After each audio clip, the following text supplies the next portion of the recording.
ခုမြင်တွေ့နေရတဲ့ဗီဒီယိုဖိုင်မှာတော့သိရသလောက်ကတော့တိဘက်ဘုံကြီးတွေဖြစ်မဲ့ထင်ပါတယ်သူတို့ဗုဒ္ဓဘာသာမှာတော့အခုလိုဂီတာတွေတီးပြီးတော့တချင်းဆိုတာ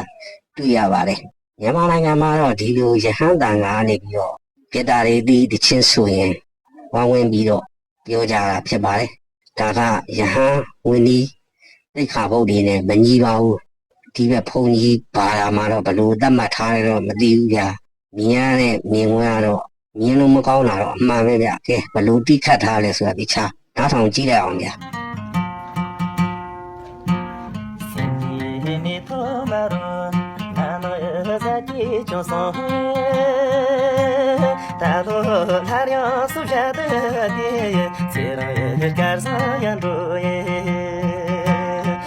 ဒီဗီဒီယိုဖိုင်ကြည့်ပြီးတော့